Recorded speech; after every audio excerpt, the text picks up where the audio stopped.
ഹരേ കൃഷ്ണ.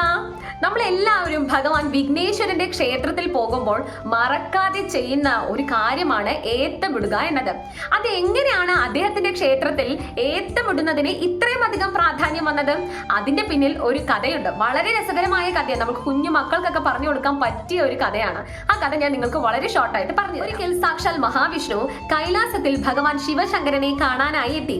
അങ്ങനെ ശിവപാർവതിമാരോടൊപ്പം ഉണ്ണി ഗണപതിയും അവരോടൊപ്പം വളരെ കളിച്ച് ചിരിച്ച് അങ്ങനെ നല്ല രസമായിട്ട് ഇരിക്കുകയാണ്.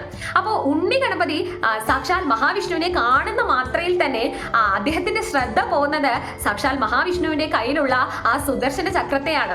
അതിമനോഹരമായി അത്രയും തേജസ്സോടുകൂടി കറങ്ങുന്ന ആ സുദർശന ചക്രം എന്തോ വളരെ വിശിഷ്ടമായി വളരെ സ്വാദുള്ള ഒരു ഭക്ഷണ പദാർത്ഥമാണ് എന്ന് തെറ്റിദ്ധരിക്കുകയാണ് ആര്? സാക്ഷാൽ ഉണ്ണി ഗണപതി. ഇവിടെ ശിവപാർവതിമാരാവട്ടെ സാക്ഷാൽ മഹാവിഷ്ണുവിനെ വളരെ വലിയ രീതിയിൽ തന്നെ കൈലാസത്തിലേക്ക് ആനയിച്ച് ഉള്ളിലേക്ക് ക്ഷണിക്കുന്നുണ്ട്.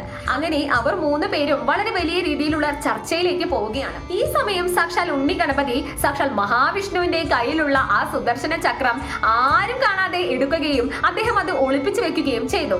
അങ്ങനെ ചർച്ചയെല്ലാം കഴിഞ്ഞ് ഭഗവാൻ മഹാവിഷ്ണു വൈകുണ്ഠത്തിലേക്ക് തിരിക്കുന്ന സമയത്താണ് അദ്ദേഹം ശ്രദ്ധിക്കുന്നത് അദ്ദേഹത്തിന്റെ കയ്യിലുള്ള സുദർശന ചക്രം കാണാനില്ല എന്ന്. അങ്ങനെ ഇത് അറിയുന്ന മാത്രയിൽ തന്നെ ഭഗവാൻ ശിവശങ്കരന് ഉറപ്പായിരുന്നു അത് ഉണ്ണി ഗണപതിയുടെ ആ ഒരു കുഞ്ഞു കുസൃതിയാണ് എന്നത്. അങ്ങനെ സാക്ഷാൽ ഉണ്ണി ഗണപതിയോട് ചോദിക്കുകയാണ് എവിടെയാണ് സുദർശന ചക്രം എടുത്തു വെച്ചിരിക്കുന്നത് എന്ന്.